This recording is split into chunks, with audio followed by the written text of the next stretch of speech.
খুব সুন্দর একটা জায়গা, মালয়েশিয়াতে অবস্থিত পোর্টেক্স।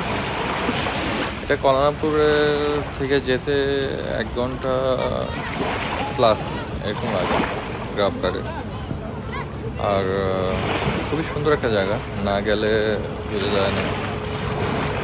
মোটামুটি কুয়ালালামপুরের ভিতরে বিচের বলতে এই বিচে আছে খুব সুন্দর একটা বিচ, যেখানে প্রচুর পরিমাণে লোক হয় হলিডে টাইম।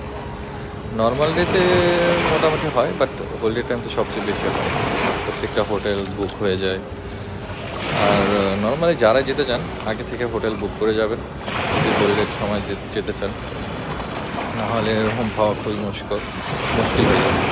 তো যাবেন, ঘুরবেন, জীবন তো একটাই, ছোট একটা জীবনে ঘোরাঘুরি না করলে তো অনেক কিছুই হয় না। আল্লাহর দুনিয়া কতটা সুন্দর, যদি না ঘোরা যায় তাহলে বোঝাই মুশকিল।